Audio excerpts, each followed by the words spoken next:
শুভ সকাল, সবাই কেমন আছেন? আশা করি ভালো আছেন। আলহামদুলিল্লাহ আমরাও ভালো আছি।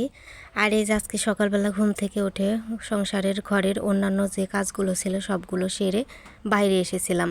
আর অনেক কিন্তু গরম পড়ছিল সকালবেলায়, প্রকৃতি এমনভাবে ছিল গম্ভীরভাবে, মনে হচ্ছিল যখন তখন বৃষ্টি আসবে, এমনকি ঝড়ও উঠতে পারবে। আর ওই যে ওই টাওয়ারের কাজ কিন্তু এত দূর পর্যন্ত হয়ে স্থগিত আছে, আবার কবে শুরু হবে না হবে তার কোনো কিছুই জানা নেই। আর বাইরে হাঁটাচলা করার পর চলে এসেছিলাম ঘরে এসে যেটুকু কষিয়ে রেখেছিলাম বিকালবেলা একটা কিছু করে খাওয়া যাবে। আর অপর দিকে অন্য চুলায় আমি মশলা কষাচ্ছিলাম, মশলা কষিয়ে এখানে এই ভুঁড়ি বলেন বট বলেন যাই বলেন না কেন সেটা একটু রান্না করব। আর আমাদের অঞ্চলে তো আমরা ভুঁড়িই বলে থাকি, তবে আমাদের অঞ্চলে অনেকেই বটও বলে থাকে, তবে আমরা ভুঁড়ি বলে থাকি।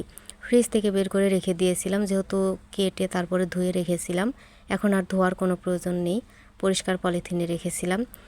যেহেতু বরফটা এখনও ছাড়েনি তাই তাড়াহুড়ার সময় এমনিতেই বসিয়ে দিয়েছিলাম। আর এই যেদিকে রান্না হয়ে যাচ্ছিল, আর ভুঁড়ি তো এক জালে খাওয়া যায় না, অনেকক্ষণ ধরে জাল করেছিলাম, 2-3 দিনের রান্না হলে অনেক বেশি মজা হয়।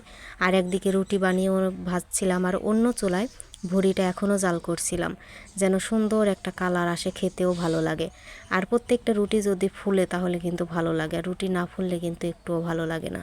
তারপরে চলে গিয়েছিলাম স্কুলে, যেতে কালে দেখি স্কুলের পাশেই রাস্তার পাশে পুকুর থেকে মাছ ধরছিল, তাই দেখলাম। আর এই মাছ ধরা দেখতে কিন্তু আমার অনেক বেশি ভালো লাগে।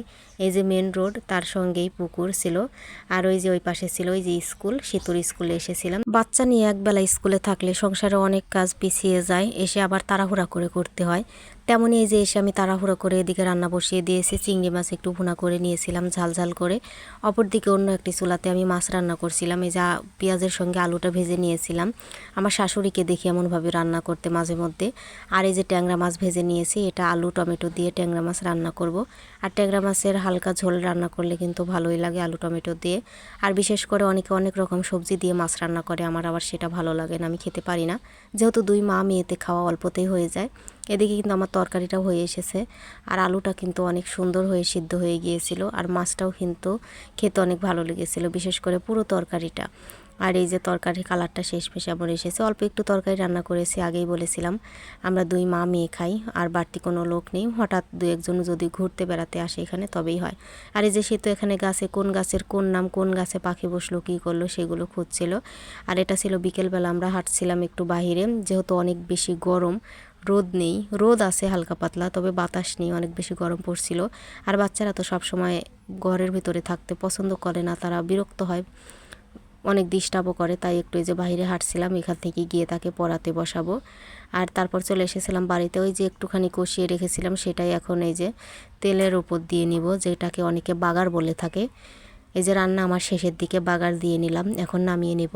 আমার আবার শরীর মন ভালো থাকলে রান্না করতে অনেক বেশি ভালো লাগে, কেন যেন রান্নাটা আমার একটা আর্টের মধ্যে হয়ে গিয়েছে। আর এখানে আমার কিন্তু রান্না শেষ। আর আজকে এই যে রাতের বেলা করেছিলাম রুটি, ওই যে সেই তরকারিটা ছিল, একটু ভাজি করে নিয়েছিলাম। আর এই যে রুটি খাবো, সিতুকে খাইয়ে দিয়েছি, এখন আমি খাবো। আর আমাদের সিতু কিন্তু ভাতের সেই রুটিটাকে অনেক বেশি পছন্দ করে, ভাত হলে তাকে জোর জবরদস্ত করে খাওয়াতে হয়, অনেক সময় রাগ করতে হয়, বকতে হয়। আর রুটি হলে কিন্তু তাকে দ্বিতীয়বার বলতে হয় না, বিশেষ করে যদি আমের চাটনির সঙ্গে থাকে তাহলে আমার খাইয়েও দিতে হয় না, সে যখন তার ইচ্ছে হয় নিজে নিজে নিয়ে নিজেই বেড়ে খাবে, কাউকে বলবেও না, একটু ডিস্টার্বও করবে না। আর এই যেখানে আমার ছিল রাতের খাবার, আমি রুটিটা খেয়ে ঘুমিয়ে পড়েছিলাম, আর কোনো কিছু শেয়ার করা হয়নি। এটা ছিল পরের দিনের ভিডিও। পরের দিনে যে অনেক বৃষ্টি হচ্ছিল, আর ওই যে মাঠে গরু ছিল, আর গরুর মালিক কিন্তু তাকে ঘরে নিয়ে যেতে এসেছিল। আর এই যে ছেলেমেয়েরা কিন্তু বৃষ্টিতে ভিজছিল, দেখে এতটাই আনন্দ হচ্ছিল, মনে হচ্ছিল আমার নিজের ছেলেবেলা। আমরাও কিন্তু বিয়ের আগে অনেক বৃষ্টিতে ভিজেছি, মাঠে ভিজিনি, তবে বাড়িতেই ভিজেছি, রাস্তার আশপাশে ঘুরেছি, যেহেতু গ্রামীণ রাস্তা, তত লোকজন ছিল না, অনেক একটা সুন্দর ভালো একটা পরিবেশ ছিল। আর এই যে কলা পাতাটা কিন্তু বৃষ্টির সময় ভিজছে, সঙ্গে বাতাসে কিন্তু দুলছিল, আমার অনেক বেশি ভালো লাগছিল। তারপর আর কি করা যায়, যে একটু নুডলস সিদ্ধ করে নিচ্ছিলাম, একটু নুডলসই খাবো এখন, সিতুকে দিয়ে দিব, তারপর আমি নিজেরটা খাবো। আর আমি কিন্তু এই যে এখানে 1 কাপ চা করে নিয়েছিলাম, নুডলসে কোনো ডিম দেইনি, ডিম একটা পোস্ট করে নিয়েছি, এই যে বেড়ে নিয়েছি, এখন খাবো। সিতুকে খাইয়ে দিয়েছি। আজকে আর স্কুলে যাওয়া হলো না, কারণ অনেক বেলা পর্যন্ত বৃষ্টি ছিল, স্কুলের সময় পার হয়ে গিয়েছিল, গেলে হয়তো যাওয়া যেত, কিন্তু আমি যাইনি, আর ইচ্ছা করেনি। বাজারে গিয়েছিলাম, বাজারে গিয়ে যে কিছু প্রয়োজনীয় জিনিসের দরকার ছিল সেগুলো নিয়ে এসেছি।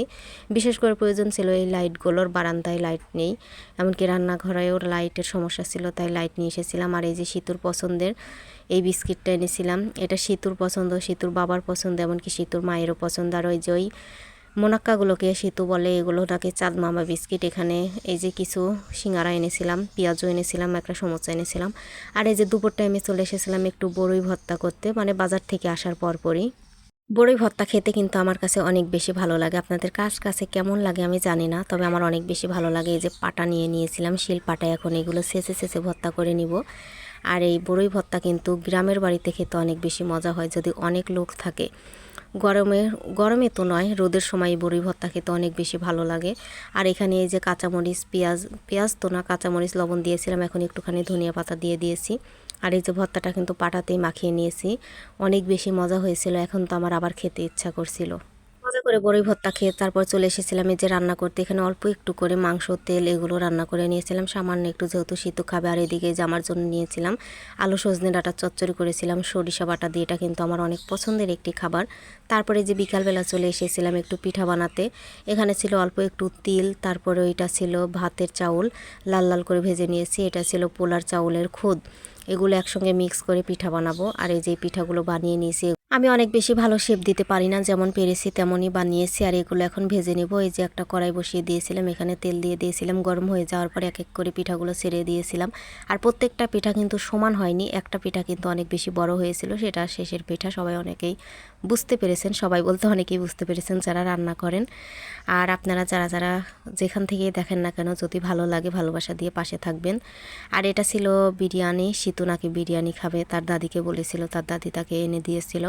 এখানে আমি তাকে খাওয়াচ্ছিলাম, সঙ্গে আমি নিজেও খাচ্ছিলাম, যেহেতু সে পুরোটা খেতে পারবে না, রেখে দিলেও নষ্ট হবে। এটা ছিল রাতের বেলা। আর আমি একটা কাঁচামরিচ নিয়েছিলাম, সে তো আর কাঁচামরিচ খাবে না, আমি খাচ্ছিলাম। আর এখানে কিন্তু মাংসর চেয়ে হাড়টা একটু বেশিই ছিল, মানে তারা কেন যেমনভাবে রান্না করে বুঝতে পারি না, হাড়টা একটু বেশি দেয়, ছোটো ছোটো পিস কী করে ওরা হাড়গুলোকে। মাংস কম ছিল, তবে অনেক বেশি মজা ছিল। আর এই বাচ্চারা কেন যেন পোলাও, বিরিয়ানি, রুটি এগুলো একটু অনেক বেশি পছন্দ করে, একটু বেশি পছন্দ করে। তবে আমারও পছন্দ যে নয় তা নয়, আমারও মোটামুটি ভালোই লাগে। তবে সব সময় খেতে ইচ্ছা করে না, যখন খেতে ইচ্ছা করে তখন খেতে ভালোই লাগে। তবে আজকে এই পর্যন্ত, আর বেশি দূর বাড়াবো না। সবাই ভালো থাকবেন, সুস্থ থাকবেন, আল্লাহ হাফেজ।